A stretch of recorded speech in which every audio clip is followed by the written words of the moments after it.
Change is difficult. I mean, when you're trying to turn the Titanic, that didn't go real well for those guys on a dime. I mean, it's a process, and it takes intention, and you need to be awake. You need to be aware. But the most difficult thing is you need to be strong enough that when people want to remind you who you are, who you should be being, you can. A habit is when your body remembers more than your mind. So everybody who's struggling with not being able to put the candy dish down, a habit is when your body remembers more than your mind. Terry, give me an example. Okay. If I would say to my mom, Mom, what's the passcode to your PIN, what's your PIN number? Okay? Outside of just having a meltdown, because she'll say, I don't remember. But if she doesn't remember, she will probably go, and she'll air type it, right? If we don't remember how to spell something, we go, J. What that scary evidence proves is that your body is in charge. Your body remembers more than your mind. How scary is that? When I say to myself, again, if you've been around me, I apologize because you've heard me give this exact example. When I say, I am not eating sugar today, and I'm in my glory chair where God, and all of a sudden I'm sleepwalking to the counter. And I open the cupboard, and I'm undoing the Oreos. And I'm saying, what are you doing? You said, and I'm having a conversation with my hand as it reaches in to get a freaking Oreo. And I say, what are you, my mind is saying, what are you doing? A habit is when the body remembers more than the mind. And if it remembers more, what's it doing? It's telling me, well, no, this is what we do.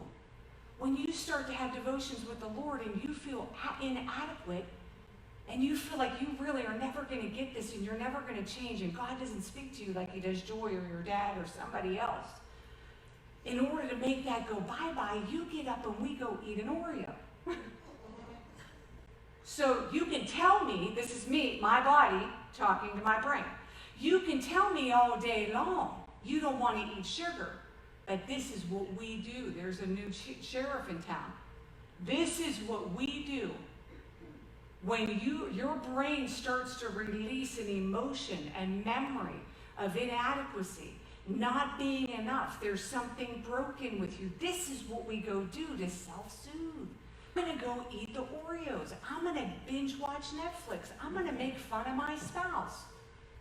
I'm going to be critical of other people so that I feel better about me. The body remembers more than your mind. When my dear, precious father-in-law passed away, I really believe, even more than Paul and I, and we get it now, what was keeping him here was his doggy, Abby. And what was going to happen to Abby. And I looked at him and his little face lit up and I said, Georgie, we're going to take Abby. Now, stinky, nasty, smelly. That was that dog ain't ever getting in my bed. I mean, if I got to be one of those Italian ladies with the plastic wrap everywhere, this dog ain't going to touch my house. Catherine, have I completely changed? I have completely changed. But here's what happened. Beautiful Katie and Fred gave us a basket when my father-in-law died, and in it was a bacon strip bag. I don't know nothing about dogs. I'm feeding her like I get fed. If I'm going to go to the chips, I might as well make it count. I don't take one chip out of the day. I take a handful. So when Abby wanted to go outside, I'm too afraid she's going to pee in my house. What's going to happen? Now I knew she was playing me like a fool. She was acting like she had to go out because she's like, this chick's crazy with the snacks. I reached in this bacon strip thing and pulled out a handful of bacon strips, and she was in heaven. And she blew up like a little balloon. And the doctor said, what are you feeding this dog? Her triglycerides are off the charts. And I know about the body, but not that much, because I said, well, can I give her bacon strips? He said, do you know what triglycerides are? I said, no. And apparently that's everything that's in fat, right? So, anyway, my heart was breaking for Abby, because you can see the grief on her face, like Paul maybe wasn't showing. I could see this dog was like depressed. And so we didn't want to not make her happy and feel safe, so I just kept feeding her. We sat at the table, and if I was eating, she was eating. And she is my BFF now. But she's embarrassing. We have access group, and she's breathing on everybody's ankles. She wants food. She's belligerent. She is belligerent for food at the table. And I almost want to say, babe, can you not expose me in front of everybody? This is what we do. This isn't what we do, like get a grip. No. She was absolutely been trained by me to want what she wants when she wants it. Our bodies have absolutely been trained through our own mourning, through our own grief, through our own sorrow, through our own sadness, through our own disappointments, to get exactly what it wants, when it wants it, the way that it wants it. Does that give you goosebumps or just me? Now I got a husband who just lost his father. I'm about to kill his dog. And so we got to tighten up here, Abby, because now she is my conscience.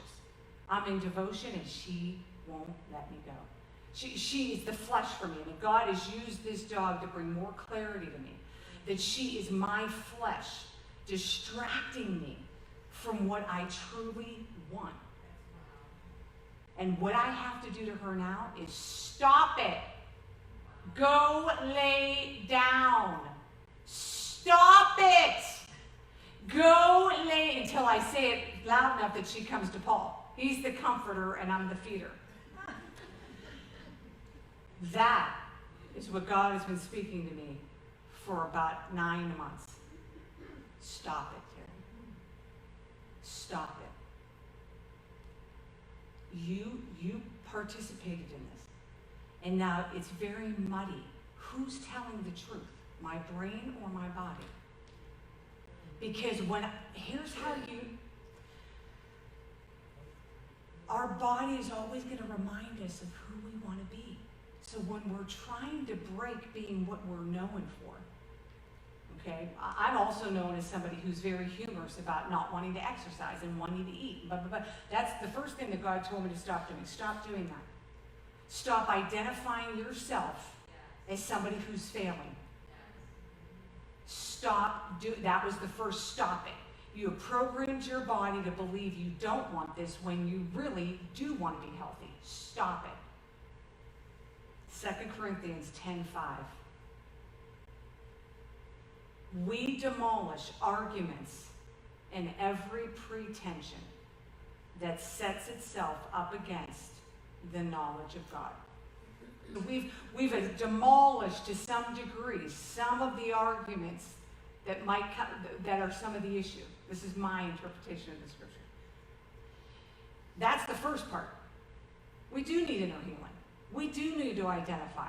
We need to address these things. The second part says, and we take captive every thought, and a thought is actually an emotion. Okay?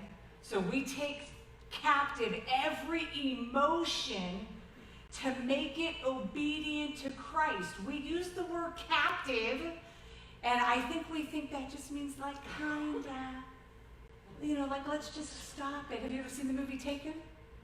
Yeah.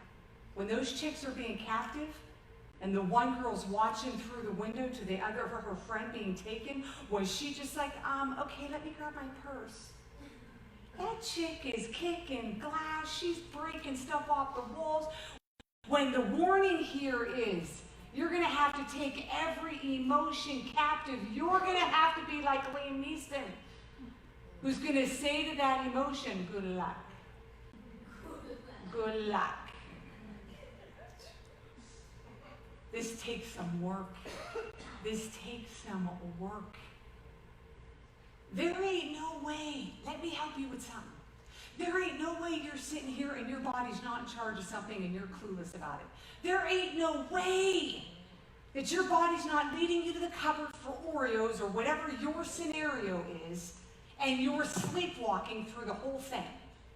So everybody say, this is me. This is me. I have this issue. I have this issue. Yes, because look, the first thing your body's going to want to do is say, oh, this isn't me. I'm completely aware. Everybody who drives and has been driving for more than 10 years, tell me how you actually got here. Do you remember the cars in front of you? Do you remember the turns and the stops? Did you use your blinker? Did you stop at the red lights? Do not poo-poo yourself away from the fact that you are doing a good amount of sleepwalking through life.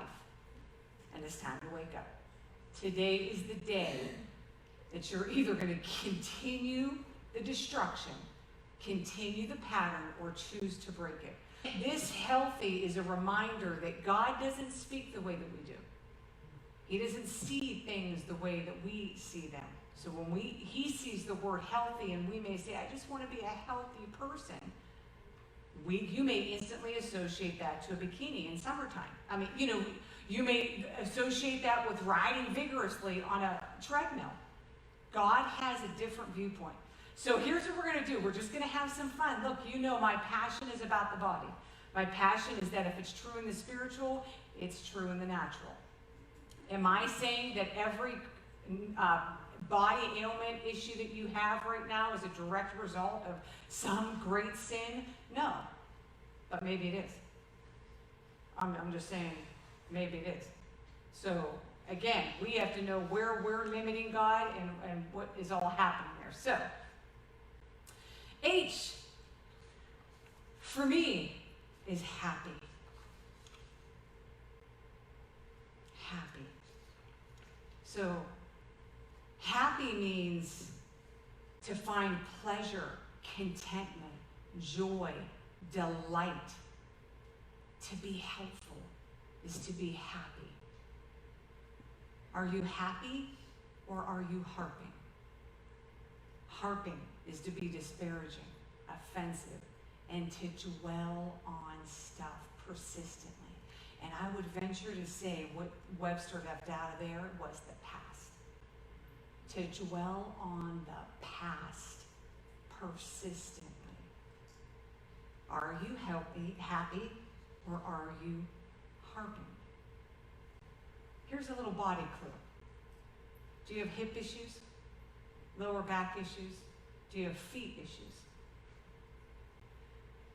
Let me tell you, Proverbs 17:22 cannot say it any clearer about the power of being happy or joyful. Proverbs 17:22 says, a cheerful heart is good medicine, but a crushed spirit dries up the bones. Do you have some bone issues? You can't figure out? You've been to the doctors, you weren't in an accident, there's no real big reason why, but over the years there's levels of decay in your bones. Could it be that you're really not happy, that you're doing a lot of harping? So we're going to address the fruits, because there is something lacking. A doctor might prescribe to you a medicine, a vitamin. There's something lacking. In the spirit realm, we know it's the fruit. We are healthy through fruit. Not just the actual apple, but the nature of God. We are deficient in it, and we will experience things in our body. Okay, the E. Encouraged or exhausted. Encouraged is inspired with courage and spirit and confident. Or are you exhausted? Are you drained of strength or energy? Worn out? Look, some of the ways that we live habitually, sleepwalking, letting who we are remind us of who we should keep being, is a lot of times our default statement is, I am so tired. I'm just so tired. So maybe this started because you felt like people didn't think you worked hard enough. Maybe it started because you feel like you need people to know, I'm not just sitting at home binge watching Netflix. I mean, like I am doing something with my life. And so, I am so tired. Stop it. Stop it. If you're saying you're exhausted, but you're really not exhausted, that's a stop it moment. Stop saying it. Stop puking it out. Stop reminding yourself that you don't have enough time in the day to get the things done that you want to get done because you're exhausted. And if you really are exhausted, get to the root of it. What's really happening? What are you doing? Look, Colossians 2:2-4, the Message says this, and I love it. I want you woven into a tapestry of love, in touch with everything there is to know of God. Then you will have made have minds confident and at rest, focused on Christ, God's great mystery. All the richest treasures of wisdom and knowledge are embedded in the mystery and nowhere else. And we've been shown the mystery. I'm telling you this because I don't want anyone leading you off on some wild goose chase after other so-called mysteries or the secret. Look, if you find yourself this week habitually saying, I'm so tired, ask yourself, am I really tired? Or has this just become a statement I say that's associated with me? Solve that. And if it is, stop it. Stop it. Stop it. It's not going to go away. It's Abby that you've been feeding the bones. Stop it. And if you really are exhausted, what wild goose chase are you after? What are you doing? God says plumb line is peace. His plumb line is rest. What are you doing and who's it for? And is there a chance if you stop it, the very mystery that when you give to God your time, He will take care of your needs, is the one that you should be chasing. Stop it. I love the fruit of the Spirit, self-control. For the fruit of the Spirit of self-control, in the Message version of the Bible, it says, to help you marshal and direct your energies wisely. Look, because if your time management is the problem, then go handle it. Quit taking it out on your family. There's a problem under the hood. Quit putting duct tape on it and go solve it. Stop doing the same thing expecting a different result. And it's going to be scary, but do it. Okay, are you aware or are you arrogant? Here I go, Dad. My word for the last 12 months is metacognition. Metacognition means that you are observing yourself.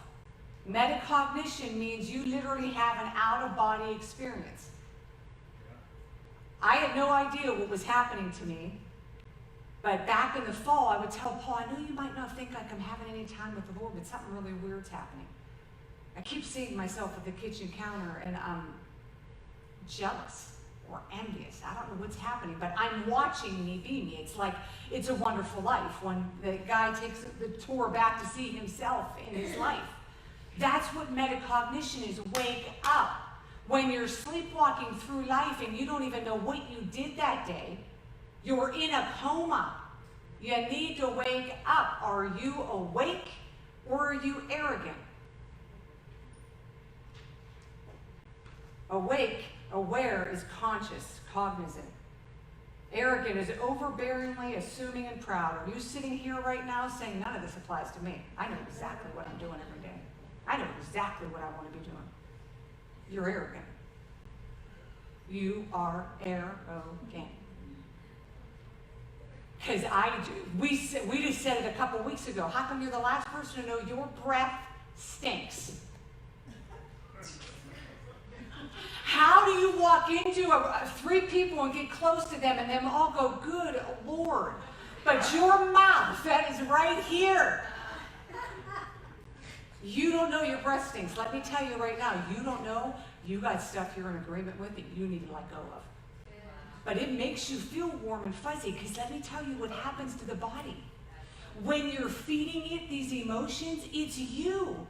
See, I could come up and avoid doing this, which is a challenge for me. I could have said to Shelby, hey, let me just sit out there. These are my jams. Let me just get right back to what I'm used to. That's what the body wants to do. When you say, I'm going to start exercising, my dad used to always tell us that. If you say you're going to exercise starting Monday, you're never going to do it. And I used to be, he don't know what he's talking about. Now I know. He knew what he was talking about, A, because I never did do it, and it's been 40 years. But now I know what he was saying, because now I know what happens to the body.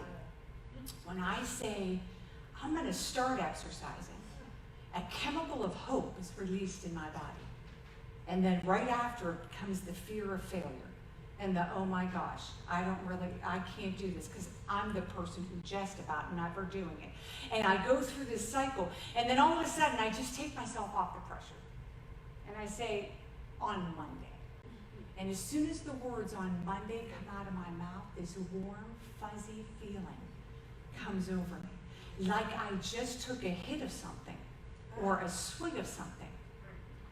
A warm, fuzzy feeling comes over me. And I go, oh, there's TT.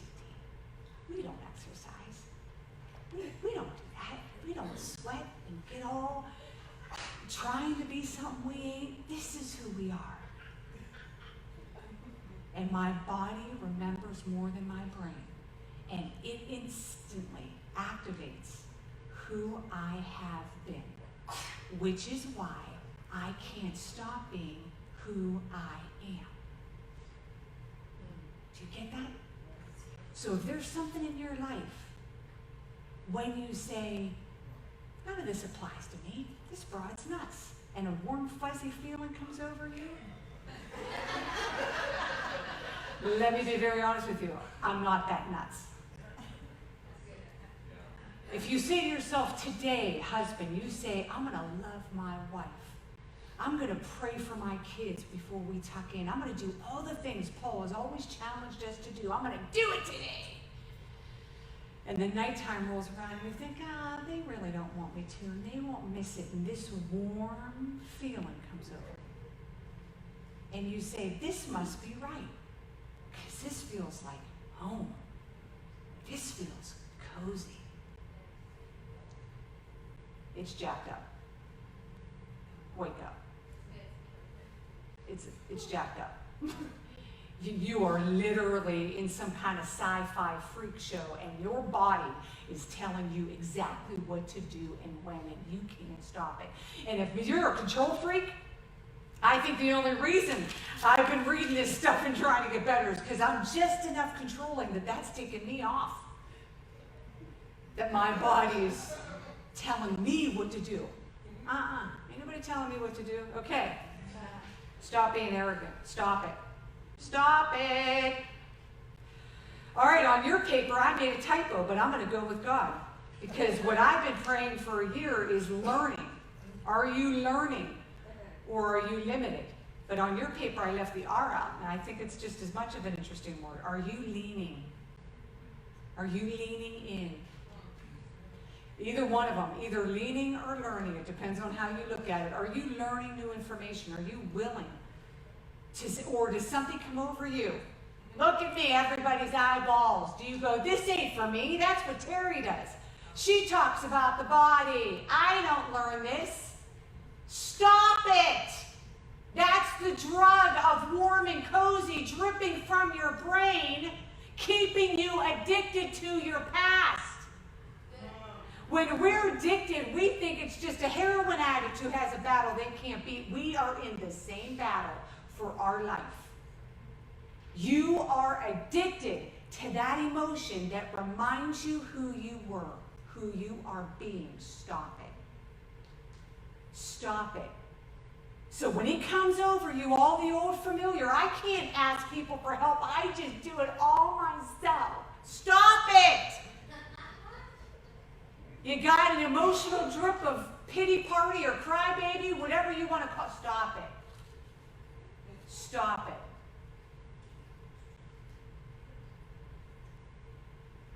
And if you've got an intellectual issue, this is why God gave this one to me.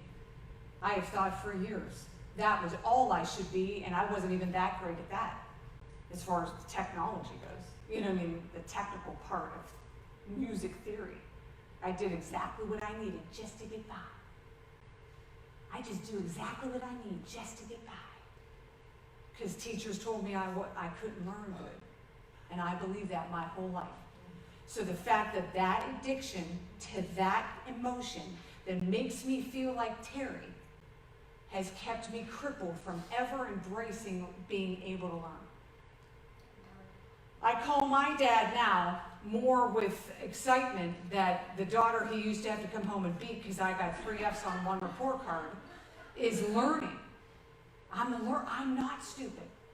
That person I thought I was that was so limiting myself is not that person. Okay. Are you teachable or are you threatened? I know I'm not doing the clues, but you get it. I just I'm helping you kind of remember. If you feel stuck, you ain't learning nothing new, and you ain't leaning into nobody. Just saying. Okay, teachable or threatened? Teachable is capable of instruction. Threatened is exposed or unsafe. One of my biggest words is teachable. My husband, who had come out of a 23-year-old marriage and had history, had kids, when God was telling me he was my guy, I was like, oh my gosh. I wasn't sure what that was going to look like. Was he going to repeat the same thing? I will say to any wife, any person, any couple coming for premarital, you better be teachable. The second your spouse, your future spouse, is not teachable and not able to take ownership of their junk, head for the hills. Because ain't nothing going to happen. That ain't going to cost you a ton of time, a ton of counseling, and a lot of stress. My husband always, almost to a fault, I would say, come on, this ain't all your fault. You know, I wanted to throw somebody else under the bus, but he always took complete ownership for his stuff. Are you teachable? Look, not teachable for me. I don't care what you do for me. Are you teachable by God? Are you teachable because you're looking in the mirror and you get it, or are you forgetting it and going doing the same darn thing? Stop it. You have got to become teachable. A good clue for that is, how do you are you preparing your defense when somebody's opposing you or giving you feedback? Somebody who's teachable and has already embraced the idea that they're not perfect isn't shocked when somebody sees their blind spot. God just spoke that to me in the last couple of weeks. You live out of your blind spot. I am so annoyed by this concept that there's stuff I know about Donna because I know it. She's got that outfit on. This is her family. There's stuff about Donna I don't know, but maybe her daughter does, her husband knows. There's stuff about Donna that only God knows. And then, guess what, Donna? There's stuff about you I know that you don't know. Like, your breath might stink sometimes. It doesn't, Donna, I'm sorry. But just to keep with that analogy. Just to keep with that analogy. I personally am haunted by the fact that people know stuff about me that I don't want them to know. So I've got teeth that are falling out so I don't have bad breath. I'm working to constantly undo what you think you know about me so that there's nothing you could be thinking that I haven't given you permission to think. God said, oh my Lord, stop it. This is a law of life. You can't live your life from the blind spot.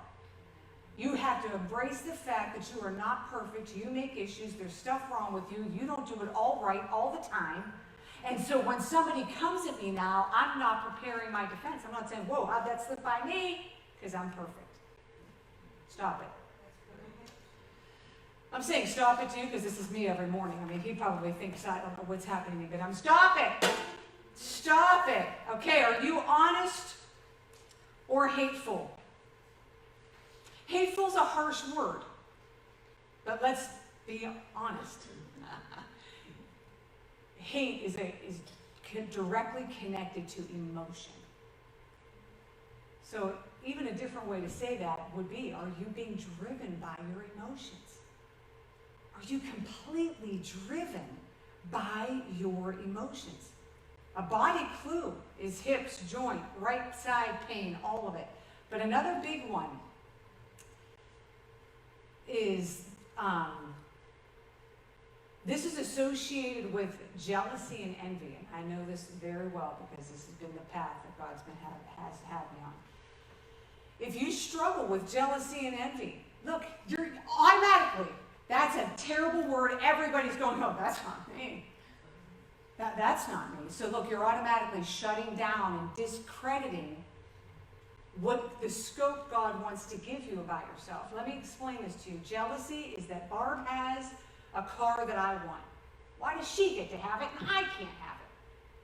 I'm jealous. Envy is my cousin Michelle's a life coach. She's been doing it for a few years ahead of me. And we kind of have the same personality. We kind of have the same temperament. Her clients could really be my clients. We're running a race, and right now she's winning. Would be what envy says. Total difference between jealousy and envy. Envy means we're heading in the same direction, and I'm watching. It's like Michael Phelps, the view on the pools. I'm watching. Why are you getting ahead of me?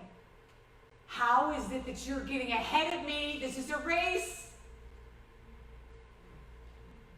So, this whole thing about being honest has been a challenge. As the ruler temperament, the Achilles heel and a struggle for rulers is jealousy and envy. So this is a very personal thing for me. The fruit of the Spirit that counteracts that is goodness. It's goodness. Can you be okay with the good things? And I know that's none of you precious people. Are you young at heart? Or are you yoked to the past? Young at heart is to be youthful despite your age and pure. Every day is a new, fresh day with God. You're not holding him hostage to not showing up, not being who you needed him to be, not being there for you, not healing you when you wanted it, not healing somebody else, taking your job, taking your spouse. Are you young at heart, or are you yoked to the past? Look, the biggest thing about becoming aware, the biggest thing about waking the body up, waking the mind up actually, and becoming more in control than the body, is that you have to be moving somewhere. Look, that's the way God designed us. There isn't anything about my body right now that's designed for the past. I could say one thing, and I'll let you figure it out what it is, but it gets rid of toxins. It gets rid of the crap. Everything else about me is designed to move forward. My hands, my eyes. Jesus died for the past. Quit trying to fix something that ain't yours. You don't own it. Let it go. Stop it. There is no encouraging word in the scripture that says, and then once we've solved this. Romans 8:28 says that God works all that out for your good. Because you shouldn't even be thinking about it. Quit doing his job. Get in your lane. Quit doing his job. Trust him to work it out. So let me say this to you. Let this drop into your spirit. What's the overall biggest way that you know that you're driven by emotions? Emotions that are unplugged and shut off are wisdom. Emotions that are unplugged and shut off are wisdom. When you're triggered, by the past, and you're still lit up by stuff from the past, then you got an emotion problem. If you are still triggered by the past, you've got no authority and no weapon because you've not made the move to wisdom. See, I can look back over my life in a lot of areas and say, man, I screwed that up. But I learned so much. I wouldn't undo being this in high school or doing this because I've gotten freedom. It doesn't have any hold on me. But there's a couple of things that when I think about them, the back of my teeth start to get wetter. And I start to have regret. And I start to get angry. And I got no authority there. Because it's still lit up here. It's either going to be lit here or lit here. Today's the day. You get to choose.